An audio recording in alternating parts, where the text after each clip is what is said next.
नहमदुहु व नसल्ली अला रसूलिहिल करीम अम्मा बाद फ़अऊज़ु बिल्लाहि मिनश शैतानिर रजीम बिस्मिल्लाहिर रहमानिर रहीम। तो बच्चों, आज जो हम लोग चैप्टर स्टार्ट करने वाले हैं उसका नाम है समांतर श्रेणी। तो चलो हम लोग स्टार्ट करते हैं समांतर श्रेणी।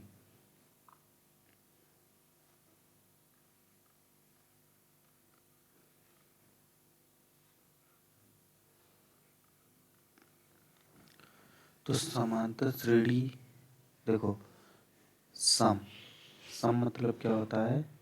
समान। और अंतर अंतर मतलब क्या होता है? बीच का गैप, बीच का गैप या फिर अंतर बोल सकते हो। और श्रेणी मतलब जानते ही हो कोई श्रेणी हो, जैसे 1 2 3 4, कोई एक श्रेणी हो, कोई सी भी श्रेणी हो सकती है, जैसे 2 4 6। तो इसका समांतर श्रेणी का मतलब क्या होता है? समान अंतर वाली जो श्रेणी होती है उसे क्या कहते हैं? समान अंतर वाली जो श्रेणी होती है उसे बोलते हैं समांतर श्रेणी। ये समान रहेगा। तो समांतर श्रेणी का मतलब समझ में है कि समान अंतर वाली जो श्रेणी होगी उसे क्या कहेंगे? समांतर श्रेणी। मतलब ऐसी श्रेणी जिसकी बीच का गैप जो होता है वो समान हो। जैसे 1 2 3 4 में क्या है? 1 1 का गैप है, 1 और 2 के बीच में 1 का गैप है, 2 और 3 के बीच में 1 का गैप है, 3 और 4 के बीच में 1 का गैप है। इसी तरीके से 2 4 6 8 में क्या होगा? 2 और 4 के बीच में 2 का गैप है, 4 और 6 के बीच में 2 का गैप है। मतलब एक समान जो बीच का गैप होगा वही श्रेणी क्या कहलाएगी? समांतर श्रेणी। जैसे कुछ एग्जाम्पल देखो, 2 2 4 6 8 10। देखो 2 और 4 के बीच में गैप कितना है? 2 का। 4 और 6 के बीच में गैप कितने का है? 2 का। इसी तरीके से 6 और 8 के बीच में गैप कितने का है? 2 का। 8 और 10 के बीच में कितने का गैप है? 2 का। तो ये सबका सबके बीच में जो अंतर है वो क्या है? समान है। तो इस टाइप की जो हमारी श्रेणी होगी वो क्या कहलाएगी? समांतर श्रेणी। आपने अब इसका एग्जाम्पल देखो, जैसे आप कभी अपने गांव में देखे होगे मधु मधु जो होते हैं छत्ते जहाँ पे लगाते हैं हम, वो क्या होते हैं? उसके जो पैटर्न होते हैं ना, देखोगे समान हो, इक्वी डिस्टेंस। मतलब एक छत्र जो बना होगा वो दूसरे छत्र से सेम दूरी पे होगा। इसी तरीके से भुट्टे भुट्टे देखे हो ना, भुट्टे या मकाई के जो वो होते हैं उनको भी देखोगे एक सेम पैटर्न पे वो भी दाने लिए होते हैं। और अगर एग्जाम्पल समझना चाहो तो जैसे आप मान लो कोई किसी कंपनी में या फिर कहीं पे नौकरी कर रहा है, किसी कंपनी या कहीं पे भी वो नौकरी कर रहा है, तो वहाँ पर उसको बोला गया कि आप मान लो इनिशियल जब ज्वाइन कर रहे हो तो मैं आपको 8,000 या 10,000 जो सैलरी दे रहा हूँ, मान लो बोल दिया कि 8,000 सैलरी दूंगा, लेकिन हर वर्ष आपका 1,000 रुपये की वृद्धि करूँगा। मतलब अगर इसको पहले में इसको 8,000 मिल रहा है तो दूसरे वर्ष में इसको कितने मिलेगा? 9,000। क्योंकि बोला गया है कि 1,000 की क्या करेंगे? वृद्धि करेंगे। अगर इसी तरीके से तीसरे वर्ष में उसको कितना मिलेगा? 10,000। इसी तरीके से आगे वो बढ़ता रहेगा। ऐसे जैसे आप लोगों ने और ऑब्जर्व किया होगा, सीढ़ी जो हमारी सीढ़ी होती है, लकड़ी की सीढ़ी होती है, उसमें ऐसे डंडे बने होते हैं। देखो ना, ऐसे ऐसे डंडे बने होते हैं, ऐसे डंडे बने होते हैं। जो एक दूसरे से सेम दूरी पे होते हैं। अगर मान लो हम ऊपर खड़े होकर डंडे काउंट करें तो 1 2 3 4 5 है। इनिशियल अगर ऊपर से आ रहे हो तो 5 है, उसके बाद 4, फिर 3 2 1।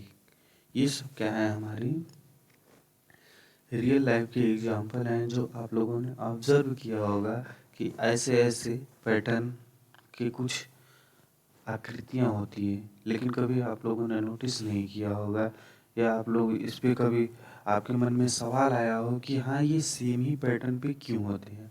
तो ये सारी चीज़ें हम लोग किस में पढ़ेंगे, समांतर श्रेणी में। जो एक समान अंतर वाली जो श्रेणी होगी उसे हम लोग क्या कहेंगे, समांतर श्रेणी। तो अब थोड़ी सी और इस पे चर्चा कर लेते हैं, उसके बाद हम लोग देखते हैं कुछ एग्जाम्पल, एनसीईआरटी बेसिक एग्जाम्पल देखेंगे और कुछ एनसीईआरटी से रिलेटेड सवाल करेंगे। तो जैसे ये जो हमारी श्रेणी बन रही है, ये इसमें देखोगे ये जो है एक संख्या है, ये दूसरी संख्या है, ये 2 ऐसी संख्याएं हैं। तो जो इसमें संख्याएं होती है ना, उसे पद कहते हैं। क्या कहते हैं, पद। हर एक संख्या को एक पद कहेंगे, प्रत्येक संख्या को क्या कहेंगे, एक पद कहलाता है। यहाँ पे लिख लो चाहे, प्रत्येक संख्या एक पद कहलाता है, एक पद कहलाता है। तो अब समझना है पद किसे कहते हैं, कि जो श्रेणी का संख्याएं हैं, जो श्रेणी की हमारी संख्याएं हैं उसे ही पद कहते हैं। हर एक प्रत्येक संख्या मतलब कोई एक सिंगल जो संख्या होगी उससे हम एक पद कहेंगे। जैसे 5 एक पद है, इसी तरीके से 4 दूसरा पद है, 3 तीसरा पद है, 2 चौथा पद है, और 1 जो है हमारी श्रेणी का 5वां पद है। इसी तरीके से ऊपर वाले एग्जाम्पल में अगर देखो तो 8,000 पहला पद है, 9,000 दूसरा पद है, 10,000 हमारा क्या है, तीसरा पद है। इससे पहले जो हमने लोगों ने एग्जाम्पल लिया उसमें देखो, ये जो है ये पहला पद हो गया, ये दूसरा पद हो गया, ये देखो ये हमारा पहला पद हो गया, ये दूसरा पद हो गया, इसी तरीके से ये तीसरा पद हो गया, ये चौथा पद हो गया, ये 5वां पद हो गया। ये समझ में आया? तो पद किसे कहते हैं, श्रेणी का प्रत्येक जो संख्या होगी वो एक पद कहलाएगी। तो अब समांतर माध्य का परिभाषा लिखते हैं कि समांतर माध्य किसे कहते हैं और क्या होता है। लिखो यहाँ पे हेडिंग डालो, समांतर माध्य। समांतर माध्य लिख के अब उसके नीचे लिखो, अपने पद में एक निश्चित संख्या, क्या, अपने पद में एक निश्चित संख्या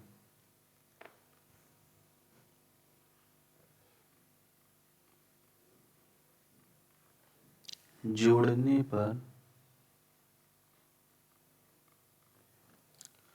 प्राप्त श्रेणी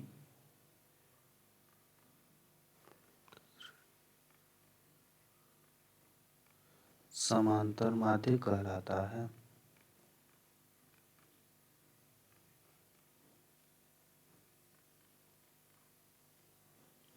जैसे देखो ऊपर ही एग्जांपल है कि 2 4 6 8 एक निश्चित संख्या है। जैसे 2 एक निश्चित संख्या है, उसी को हम ऐड करते जा रहे हैं और हमारा श्रेणी प्राप्त होता जा रहा है। तो वही बोल रहा है कि अपने पद में, ये अगर मान लो ये इसका अपना पद है ये, तो इसमें एक निश्चित संख्या ये, इसको ऐड करेंगे तो ये संख्या प्राप्त हो रहा है। अब इसी में फिर ये यही निश्चित संख्या ऐड करेंगे, जोड़ेंगे तो हमारे ये प्राप्त हो रहा है।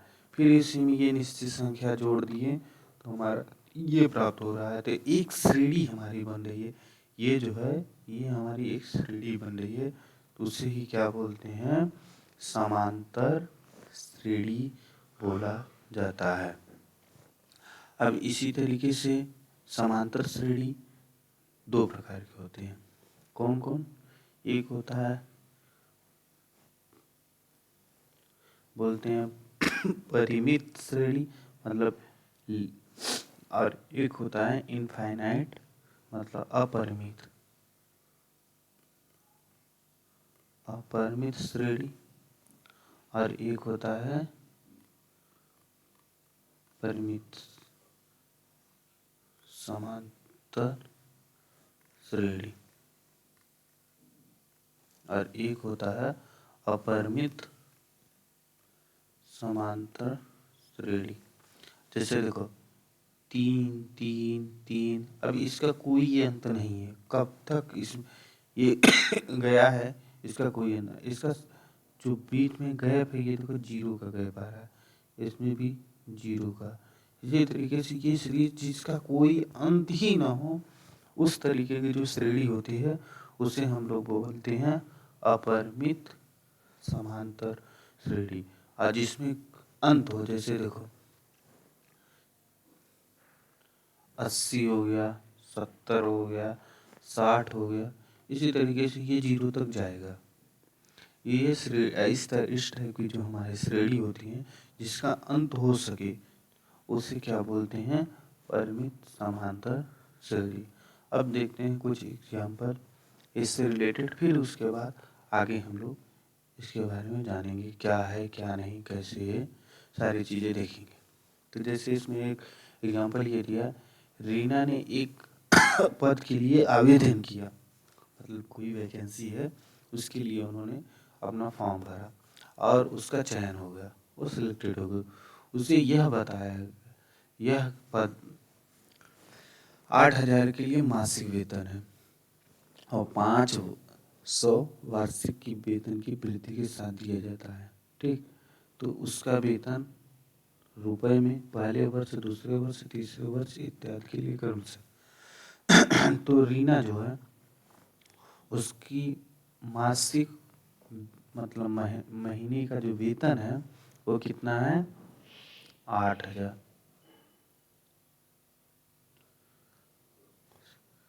अब उसको 500 रुपये की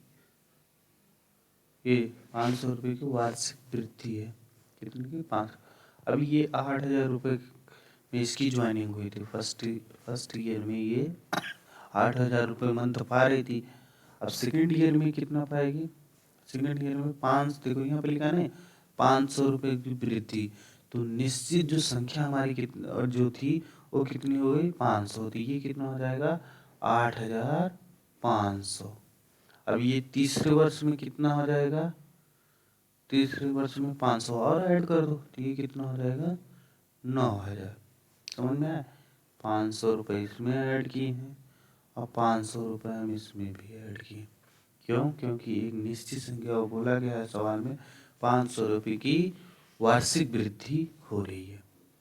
अब इसी तरीके से दूसरा एग्जाम्पल देखो, एक सीढ़ी के डंडों की लंबाई नीचे से ऊपर की ओर एक समान रूप से 2 सेंटीमीटर घटती जाती है। एक सीढ़ी है जिसकी डंडे जो होते हैं उसकी लंबाई नीचे से ऊपर की ओर, ध्यान देना, नीचे से ऊपर की ओर बोला, ऊपर से नीचे नहीं बोला, नीचे से ऊपर की ओर घटती जाती है। सबसे नीचे वाला डंडा लंबाई में 45 सेंटीमीटर है। नीचे से पहले, दूसरे, तीसरे डंडों की लंबाई ज्ञात कीजिए। तो देखो 45 सेंटीमीटर नीचे दिया, अब बोला है 2 सेंटीमीटर से, ये 2 सेंटीमीटर तुम्हारा जो है वो एक निश्चित संख्या हो गया। अब 2 घटा दो, ये कितना हो जाएगा 43। फिर इसी तरीके से 2 इसमें घटाओ 41, फिर इसी में 2 घटाओ 41 के बाद 2 घटा दोगे कितना आ जाएगा 39। यही हमारा जो है एक श्रेणी बनेगी। तो ये देखो एक निश्चित पैटर्न पे फॉलो कर रही है ना कि 2 2 2 2 2 का अंतर आ रहा है। तो इस टाइप की जो हमारी श्रेणी होंगी उसे क्या कहेंगे, समांतर श्रेणी। ऐसे देखो एक एग्जाम्पल और है, शकीला अपनी पुत्री को गुल्लक में 100 रुपये डालती है, 100 रुपये उसने डाल दिए। अब यह 1 वर्ष हो जाता है, मतलब 1 साल 100 रुपया गल्ला मेरा, तथा प्रत्येक वर्ष 50 रुपये की वृद्धि होती है। अब अगले साल इसमें 50 रुपये की वृद्धि कर दिया गया। ये तो जो हमारी एक निश्चित संख्या है, यहाँ पे देखो क्या दे दी है, 50 रुपये। तो ये कितना हो जाएगा, 150। इसी तरीके से अगले साल क्या हो जाएगा, 50 और जोड़ दो, ये 200। तो इसमें देखो एक निश्चित संख्या हम लोगों ने एडिशन किया है, कितना, 50 रुपये का एडिशन हुआ है। तो अब समझ में आ गया कि समांतर माध्य जो है वो कैसे पैटर्न फॉलो करता है और क्या है। अब चलो इस पे कुछ क्वेश्चन देखते हैं। उसके बाद जैसे देखो संख्याओं की सूची, संख्याओं की निम्नलिखित सूचियों पर विचार कीजिए। जैसे देखो 1 2 3, यहाँ पे देखो दिया गया 1 2 3 4, ये दिया हुआ है ना। अब देखो इनके बीच का अंतर निकालो, कितना है, 2 - 1 1, 3 - 2 1, 4 - 1 ये 1। तो देखो एक निश्चित संख्या बन रही है, वो है ना, ये 1 1 1। तो ये क्या है, समांतर श्रेणी। तो ये हमारी जो श्रेणी है ये क्या है, AP। ठीक, ऐसे दूसरी देखो 100 70 40 10, ऐसे दिया है। तो देखो 70 और 100 के बीच में डिफरेंस कितने का है, -30 किया है। इसी तरीके से 40 और 70 में कितने का है, -30, मतलब 30 कम हो रहा है। ये भी 30 कम हुआ है। तो ये 30 क्या है, कम होते जा रहे हैं। तो ये भी लेकिन 30 कम हो रहे हैं, तो ये समान है ना, एक निश्चित है। तो ये भी एक हमारा क्या है, समांतर श्रेणी है। अब ये मत सोचना कि हमारे समांतर श्रेणी में सिर्फ जोड़ा ही जाता है, जोड़ा जाए या घटाया जाए, लेकिन वो एक समान अंतर में होना चाहिए। हमारे डेफिनेशन ये कहता है कि जो समांतर माध्य होता है एक निश्चित संख्या को फॉलो करता है, न कि वो बोला है सिर्फ उसमें प्लस संख्याएं ही जोड़ी जाती हैं या माइनस संख्याएं, ऐसा कुछ नहीं है। उसमें सिर्फ ये बोला गया है कि जो हमारी समांतर श्रेणी होती है उसमें एक निश्चित संख्याएं जो होती हैं जोड़ने पर प्राप्त होती है। अब चाहे वो प्लस में संख्या हो या फिर माइनस में हो। इसी तरीके से ये देखो -3 -2 -1 0। तो इसको सॉल्व करो, क्या होगा, -2 में एक यहाँ से यहाँ के बीच में देखो +1 हुआ है। कैसे, देखो -2 गैप निकालना है किससे, -3 से। अब इसको सॉल्व करो, -2 +3 सॉल्व करोगे 1 आएगा। इसी तरीके से यहाँ पे देखो 1, इसी तरीके से यहाँ पे देखो ये भी 1 है। तो एक निश्चित संख्या जो है आ रही है, तो ये भी हमारी क्या है, समांतर माध्य है। अब इसी तरीके से इसमें देखो, इसमें क्या है, 0 ऐड करने पर प्राप्त हो रहा है, 0 0 0। तो ये भी एक हमारा क्या है, समांतर माध्य है। अब इसमें देखो -0.5 करने पे ये प्राप्त हो रहा है। इसी तरीके से ये -0.5 ऐड करने पे ये आएगा। तो ये भी हमारा एक समांतर माध्य, सॉरी समांतर श्रेणी है, माध्य नहीं, समांतर श्रेणी है। अब कुछ क्वेश्चन देखते हैं जो NCERT 5.1 में दिया है कि निम्नलिखित स्थिति में किस संबंध ज्ञात कीजिए, AP है और क्यों। तो देखो प्रत्येक किलोमीटर के बाद एक टैक्सी के किराया, जबकि प्रथम किलोमीटर के लिए किराया 15, मतलब यहाँ पे जो फर्स्ट है, फर्स्ट किमी का कितना है, 15 रुपये, 15 रुपये। प्रत्येक अतिरिक्त किलोमीटर के लिए किराया 8 रुपये। अगर मान लो तुम पहले किलोमीटर गए तो 15 रुपये देना होगा, लेकिन अगर तुम दूसरे किलोमीटर गए किमी के लिए गए तो बोल रहा है 8 रुपये और एक्स्ट्रा देना होगा, तो 15 और 8 कितना हो गया 23। इसी तरीके से आपको बोला जाए तीसरे किलोमीटर के लिए, तो तीसरे किलोमीटर के लिए कितना हो जाएगा 23 + 8, 23 + 8 जोड़ लो कितना हो जाएगा 31। फिर अगर मान लो तुम्हें ज़रूरत हो 4 किलोमीटर जाने की, तो 4 किलोमीटर के लिए कितना आ जाएगा 31 + 38 कितना आ जाएगा 39। देखो ध्यान से देखोगे तो ये जो है एक सेम पैटर्न निश्चित संख्या जोड़ने पे ही हमारा ये प्राप्त हो रहा है, एक निश्चित संख्या जोड़ने पर प्राप्त हो रहा है। अतः ये क्या है, एक समांतर श्रेणी है। अगला देखो, किसी बेलन में उपस्थित हवा की मात्रा जबकि वायु निकलने पर पंप द्वारा बेलन की शीर्ष हवा शेष 1/4 भाग बाहर निकल जाता है। तो मान लो इनिशियल जो स्टार्टिंग का जो इनिशियल है वो भी है, ठीक। अब उसमें से जो बाहर निकला है, बाहर निकलने के बाद कितना हो जा रहा है 1/4 बाहर निकल जा रहा है, तो v - v/4, तो ये कितना हो जाएगा 3/4 भी। ऐसे ही आगे क्या होगा, देखो अब बचा जितना है उसमें से भी -1/v/4, इसको सॉल्व करो,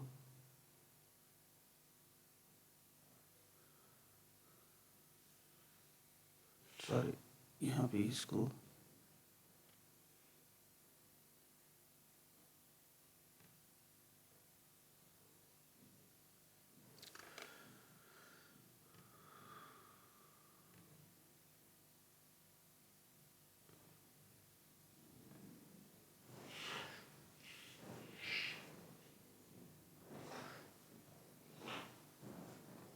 इसी तरीके से इसको सॉल्व कर लोगे, जो भी आएगा देखोगे एक सेम पैटर्न फॉलो नहीं हो रहा है, तो ये हमारा क्या हो जाएगा समांतर श्रेणी नहीं होगा।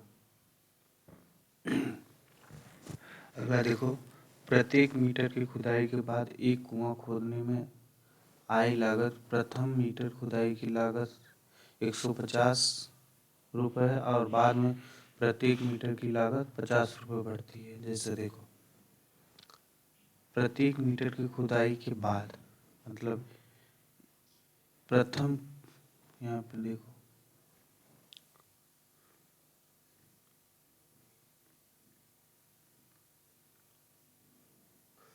प्रथम किलोमीटर के लिए कितना हो गया 150। अब उसके बाद जैसे दूसरा किलोमीटर अगर खुदाई होगा दूसरा मीटर, तो कितना आ जाएगा 150 + 50, एक निश्चित संख्या। ये देखो ये जो है एक निश्चित संख्या की, ये एक निश्चित संख्या की बढ़ोतरी हो रही है 200। इसी तरीके से देखो यहाँ पे 200 + 50, ये कितना आ जाएगा 200 + 50 कितना हो गया 250। तो इसमें एक ध्यान दो कि एक पैटर्न बन रहा है, कितनी की 50-50 की वृद्धि हो रही है, ठीक।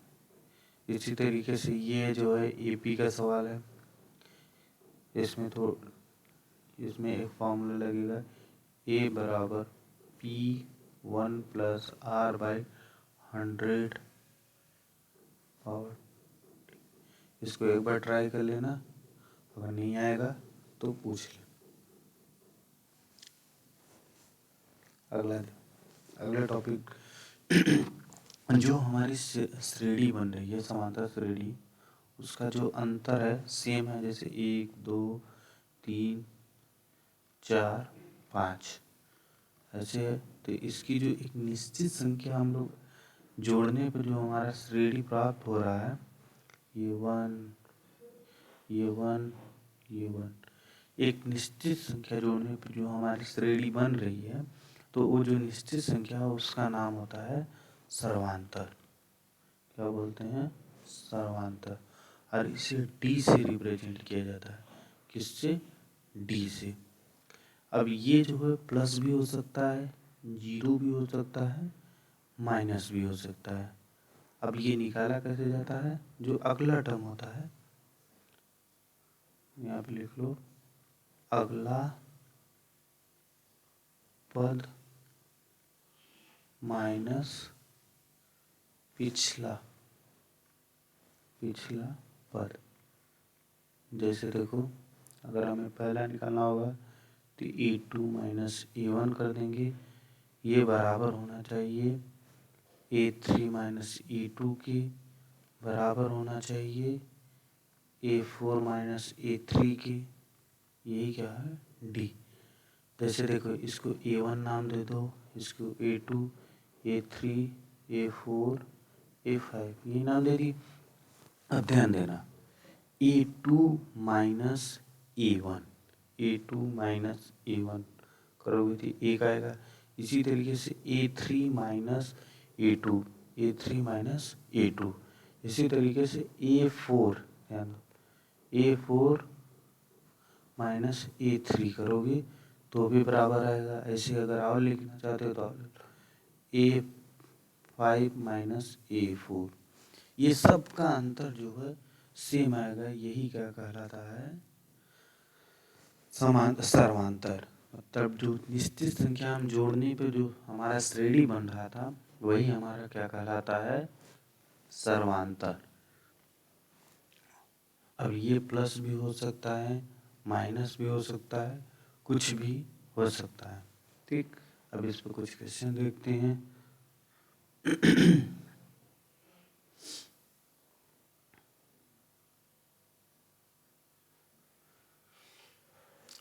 मान लो ये श्रेणी हम दे दिए 2, 4, 6, 8। ठीक, अब इसमें पूछे लिए सर्वांतर कितना होगा, तो आप लोग क्या करोगे? डी बराबर A2 माइनस A1, 4 माइनस 2, इसी बराबर होगा कितने को? 6 माइनस 4 बराबर 8 माइनस 6। ये देखो अंतर इसका 2 बराबर 2 बराबर 2। तो ये अतः क्या है? समांतर श्रेणी है। ऐसे एक दो एग्जाम्पल और देखते हैं। अगर मान लो मैं आपको दे दिया ए क्या होता है? प्रथम पद। ए को क्या बोलते हैं? यहाँ पे ए बराबर लिख लो प्रथम पद। ठीक है, तो मान लो ए बराबर दे दिया मैं 1 और डी बराबर दे दिया 2। ठीक है, ए बराबर 1, डी बराबर 2। डी क्या है? सर्वांतर। तो आपको बोल दिया एक श्रेणी बनाओ, तो श्रेणी आप कैसे बनाओगे? जैसे देखो 1 हो गया, और दूसरी श्रेणी क्या करोगे? 1 में सर्वांतर को जोड़ दोगे, कितना आ जाएगा हमारा? 1 प्लस 2 कितना हो गया? 3। इसी तरीके से अगला पद क्या हो जाएगा इसका? 3 प्लस 2 मतलब 5। फिर अगला पद क्या हो जाएगा? 5 प्लस 2 कितना? 7। इसी तरीके से आगे हमारी एक समांतर श्रेणी बनेगी। ऐसे दूसरा क्वेश्चन दे दिया, मान लो ए बराबर 3, डी बराबर दे दिया 5। अब बोल दिया कि समांतर श्रेणी बनाओ, तो क्या करोगे? पहला पद क्या हो जाएगा? 3, और दूसरा पद क्या हो जाएगा? 3 प्लस 5 मतलब 3 प्लस 5, और उसके बाद कितना आ जाएगा? ये 5। ये देखो 3 प्लस 5 प्लस 5 यही होगा ना। इसी तरीके से अगला पद क्या हो जाएगा? 3 प्लस 5 प्लस 5 प्लस 5 यही होगा ना। ऐसे देखो, अभी इसको अगर लिखना हो तो इसको क्या लिखोगे? ए, ये क्या हो जाएगा? ए प्लस डी, यही है ना। अब ये देखो A plus D plus D, इसी तरीके से ये क्या हो जाएगा? A plus D plus D plus D, यही होगा। अब देखो इसी तरीके से इसको ए लिख लेंगे, सिंप्लीफाई कर लो थोड़ा सा, ए प्लस डी, ये क्या होगा ए प्लस 2d, ये होगा ना ए प्लस 1 2 3 3d। अगर आपको बोला जाए कि पहला पद निकालो तो ए हो जाएगा, दूसरा पद निकालने के लिए बोल दें तो ए प्लस डी, 5 + 3 मतलब पहला पद बोल दें तो 3 हो जाएगा, दूसरा बोल दें तो जल्दी से कैलकुलेट कर दो कितना हो जाएगा 8। इसी तरीके से तीसरा अगर पद कोई बोल दे तो क्या करोगे ए प्लस 2d, मतलब ए 3 है, 2 + 5 कितना होगा 5 × 10 और 3 13। इसी तरीके से अगला पद कोई बोल दिया आपसे कैलकुलेट करने के लिए, चौथा पद क्या करोगे 3 प्लस ये क्या है 3 × 5, 5 × 15 और 3 18, ये होगा ना। तो यही हमारी श्रेणी बन गई 3 8 13 18। ध्यान देना यहाँ दूसरा पद बोले हैं तो एक कम हुआ है, तीसरा पद बोल रहे हैं तो एक कम है, चौथा पद बोल रहे हैं तो एक कम आ रहा है। इसी तरीके से अगर मैं आपको बोल दूँ इस श्रेणी का 16वां पद निकालो तो कैसे निकालोगे, 16वां पद क्या हो जाएगा, 16वां पद ए प्लस लिखोगे और एक कम कर दोगे 15d, एक जगह पर 3 15 × 5 तो 3 + 15 × 75 = 78, इतना ही होगा। इसी तरीके से इसी श्रेणी